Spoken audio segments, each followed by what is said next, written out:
Lola carried her crate of rare herbs through the quiet streets, moonlight glinting off the wet pavement. She reached Lupus Corporation's glass tower, Alpha Grey's empire of medicine and power, and nodded politely at the two guards by the main entrance. The skyscraper gleamed under the night sky, a fortress of steel, glass, and secrets. Rivals and enemies circled him constantly, though none dared strike here. She was used to this place. The lobby smelled clean and sharp. Polished marble, stainless steel, faint leather from the executive chairs, and a subtle hum of machines hidden behind walls. To anyone else, it was just a normal office. To her, it was a map of the company's pulse, its secret rhythms and hidden corners. The guards barely glanced at her, too busy laughing about some office mishap. Perfect. That was how she liked it. No one here could ever know who she really was. Not in the human world. Her gaze swept over the other guards, one pacing near the stairwell, another standing by the elevators, phone in hand. None paid her any attention. Then it hit her. Something was wrong. The smell, faint, almost invisible to anyone else, screamed to her. Overwhelming, metallic, sharp, deadly, poison, airborne, slow acting. Her stomach twisted. No one else noticed. The guards laughed. The elevators hummed. The lobby smelled normal to them. But her gift didn't lie. Something was wrong, and it was coming from inside. She slipped past the laughing guards and headed for the stairs, crate in hand, senses straining to pinpoint the source. The higher she climbed, the stronger the smell became. By the 5th floor, it was pouring out of the vents like smoke. This was Alpha Grey's floor. Her heart hammered. He was in danger. She pressed her eye to the keyhole. Inside, Alpha Grey paced like a caged beast, muttering under his breath. His movements were jerky, unsteady. The poison was taking hold. Alpha Grey was the deadliest wolf around here and lands far away. He had never lost a single battle. Whoever was doing this to him either wanted him dead or aimed to destabilize his pack. Other werewolves huddled along the edges, too scared to go near him. No one wanted to risk their life trying to stop him. Lola didn't hesitate. She pushed the door open and stepped inside. The Alpha hurled a desk against the wall like it was nothing. Then, in a frenzy, he clawed at his own chest and arms, ripping deep marks into his skin. His eyes blazed, wild and feral. The others crouched, frozen with fear. She sniffed again. The poison was sharper now, stronger.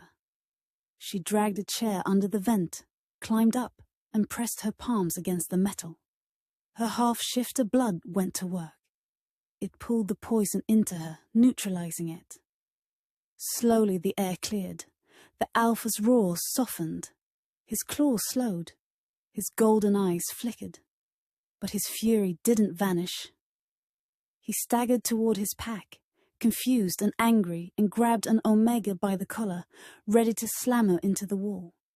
Lola moved closer, slow and steady, careful not to spook him. His eyes snapped to hers. He dropped the Omega and charged straight at her, like a bull let loose. She was small, quick, just over 5 feet tall, skinny. She sidestepped him, letting him pass, then threw her arms around his torso. Her body burned as she pulled the last of the poison from him. He crashed into her, almost knocking her down with his massive body. She held on. "Come back," Lola whispered, voice trembling but firm. Slowly, painfully, his wolf receded. His body shook, still tense, but his eyes began to clear. Then his teeth sank into her neck. Lola screamed. The pain was hot and sharp. Gasps filled the room. The mark glowed red, binding her to him in front of everyone. Alpha Grey staggered back, chest heaving. His wolf still growled inside him, possessive and restless. Why had he gone feral? Why had he marked her? "Does this mean she's his Luna?" someone whispered. "No," the Alpha snapped. "She's not my Luna." Her chest tightened. Not relief, not safety, rejection. Even though she hadn't wanted this bond, hearing him deny it cut deep. Her fingers touched the burn on her neck. Memories came flooding back. Her family's disgust when she first shifted. The night they cast her out, calling her a curse. She'd been hiding among humans ever since, never really belonging anywhere. And now, here in front of this pack, it was happening again.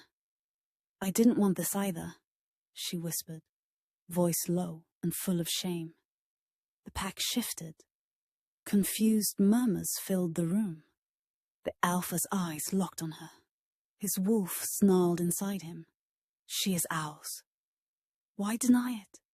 Her half-shifter side flickered. Brown eyes flashing green, fingers twitching into claws.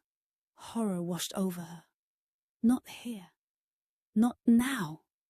She forced it back. Someone tossed her a shawl, and she clutched it around herself, having just shifted into half-wolf, half-human in front of everyone. She wanted the ground to swallow her whole. Whispers spread. She was dangerous. Other. Half-breed. And yet, he had marked her. The Alpha's fists clenched. His instinct screamed to claim her, but his pride shouted no. "She saved you," a young wolf said softly. "No one else could reach you." She's his Luna," another interrupted. "Enough," Alpha Grey barked. "She is not my Luna. She is not anyone's Luna." End of discussion. Silence fell, heavy. Thomas Abeta, his second in command, stepped forward. "Alpha, the mark is visible. The pack will talk. Rumors could cause chaos. I don't care," the Alpha said.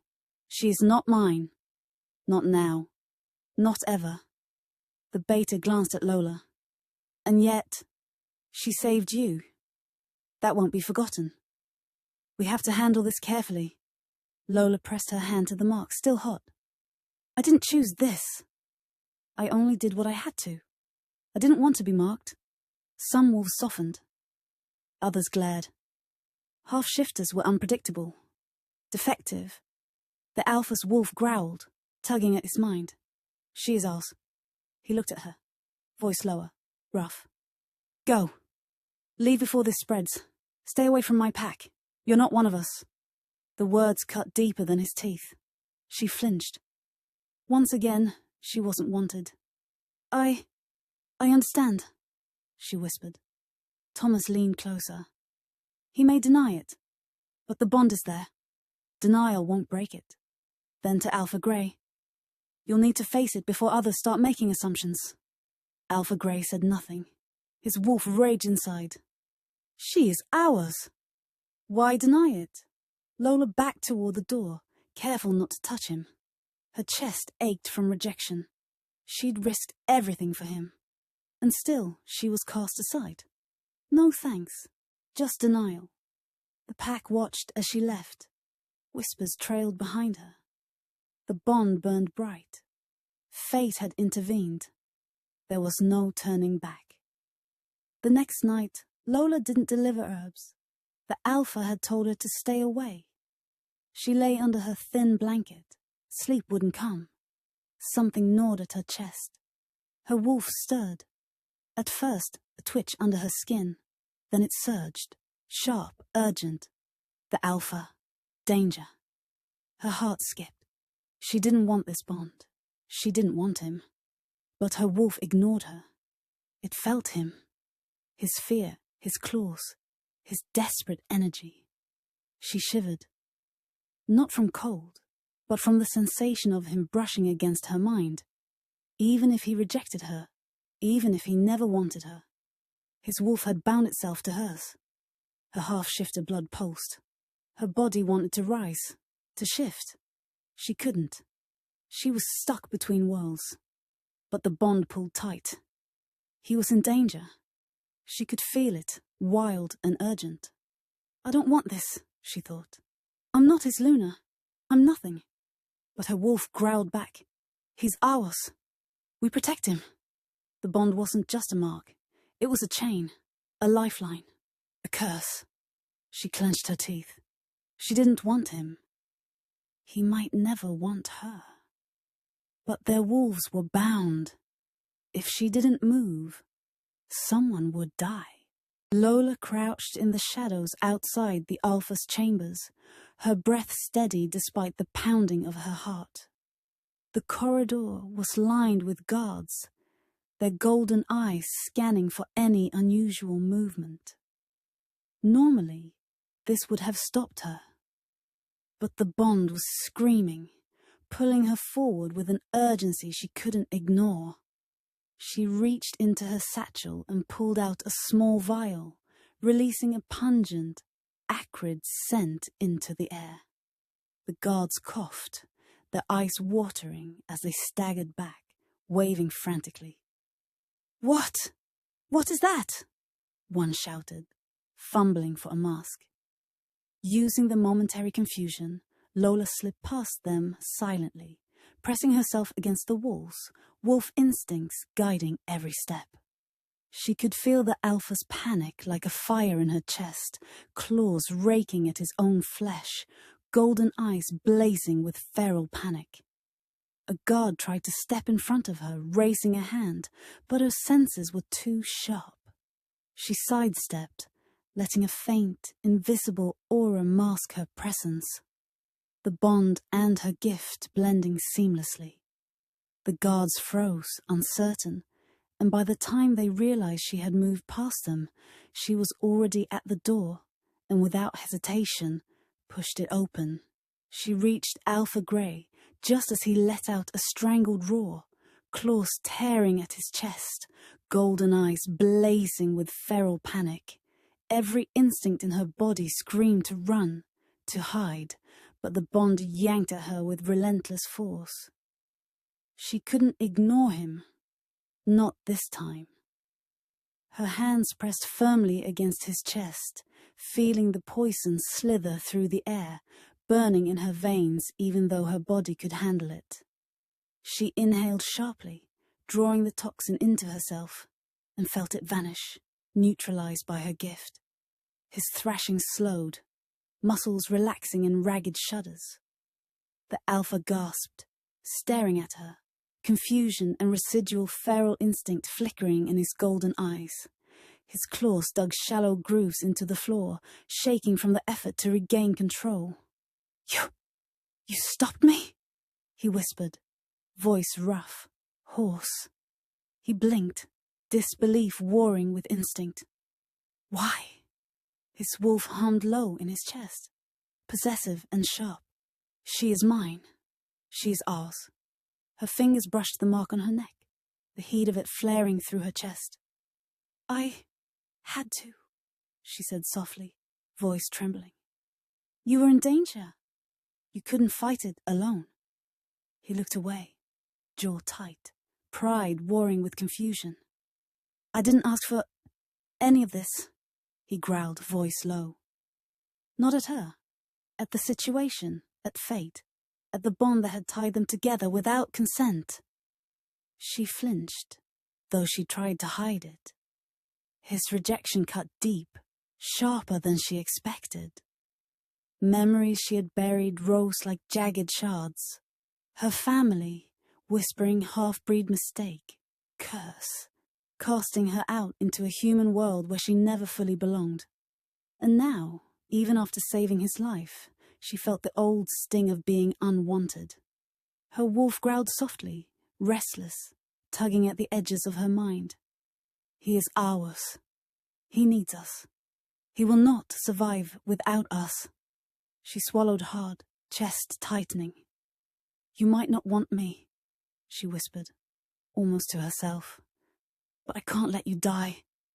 The Alpha's golden eyes flicked back to hers, a storm of instinct and confusion swirling in their depths. He didn't understand why he had gone feral again. He didn't know how she had neutralized the poison so effortlessly. But one thing was undeniable. The mark burned, the bond pulsed between them. And even in denial, his wolf tugged toward her, possessive, unyielding. Outside, the pack stirred, faint sounds drifting in through the walls, but neither of them cared. Right now, it was just them. A half-shifter who couldn't fully shift, bound by circumstance and survival. And an alpha whose pride and instincts were at war, trying to deny what was already true. She pressed her forehead against his chest, whispering, "Stay with me. You're not alone." And deep in his chest, his wolf growled softly, a quiet acknowledgement that the bond existed, whether he wanted it or not. The alpha's chest heaved, golden eyes blazing. He glared at her, voice low and rough with lingering instinct. What's happening to me?" he demanded, claws flexing. Why can't I fight it?" She flinched at the intensity in his gaze, but held her ground. "It's the poison," she said carefully, keeping her voice soft but steady. It's in the air. I can feel it. I pulled it out of you." He froze, eyes narrowing. "Pulled it out of me?" His growl was low, feral, almost accusing. "No one can do that. No one." "You're poisoned," she whispered. "I don't know who did it, but I can sense it. That's why you went feral. That's why..." Her fingers brushed the mark on her neck, then froze. "That's why I had to stop you." He stared at her, trying to process it. Pride, confusion, and instinct warred within him. Why? Why you? Why can't anyone else see it? Why me? Her lips pressed into a thin line, and she swallowed hard. "I'm different," she admitted quietly, almost ashamed. "I'm a half-shifter. I can't fully shift, but I can absorb toxins like this. It's a gift. That's why I could stop it. That's why I could save you." His wolf stirred, restlessly, tugging at his mind. Even as he tried to suppress the bond, the instinct whispered, "She is mine. She saved us." The alpha's gaze softened slightly, though tension still lined his features. "You saved me?" His voice was hoarse, disbelief and awe mixing with something he didn't want to admit. "Yes," she said quietly, eyes downcast, fighting the sting of his earlier rejection. "I didn't choose the mark. I didn't ask for any of this. But I couldn't let you die." For a long moment, silence stretched between them. His chest heaved, feral energy still thrumming under his skin. He might not have wanted her, might not have accepted the bond, but she understood him in a way no one else could. "Someone close to you is poisoning you, Alpha. We have to find out who it is before it's too late." He nodded in agreement. Lola headed home. She couldn't wait. The bond on her neck pulsed like a warning. Whoever had tried to poison him wasn't done. If she didn't move, the Alpha, or his pack, might end up dead without a trace. She had to find the source. Lola walked stealthily toward Alpha Grey's office, pressing against the wall and holding her breath as a guard passed by, glanced around, then walked away. She slid inside, scanned quickly. Everything seemed normal. But her gift reached further, tracing the invisible thread of a poison that no human, barely any supernatural, could sense. Metallic tang, faint burn, poison. It led her to a hidden door behind heavy drapes. She pushed it open. A stairwell spiraled down. The basement smelled of damp stone and chemicals. Rows of small glass bottles lined the shelves. Empty. To anyone else, but not to her. Faint traces of toxin clung to the air, a ghost of danger. She brushed a finger over one bottle. It pulsed like a heartbeat. Whoever had done this was meticulous, calculated, deadly. Then movement. A soft scrape. A careful breath. Someone knew she was here. Her wolf surged, claws flickering, eyes glowing. She dropped behind a shelf, crouching low. Footsteps echoed closer, deliberate, steady. Her jaw clenched. Run! Fight! Decide fast. A shadow fell across the bottles, and a low voice whispered, Lola, thanks for watching. If you enjoy stories like this, please subscribe.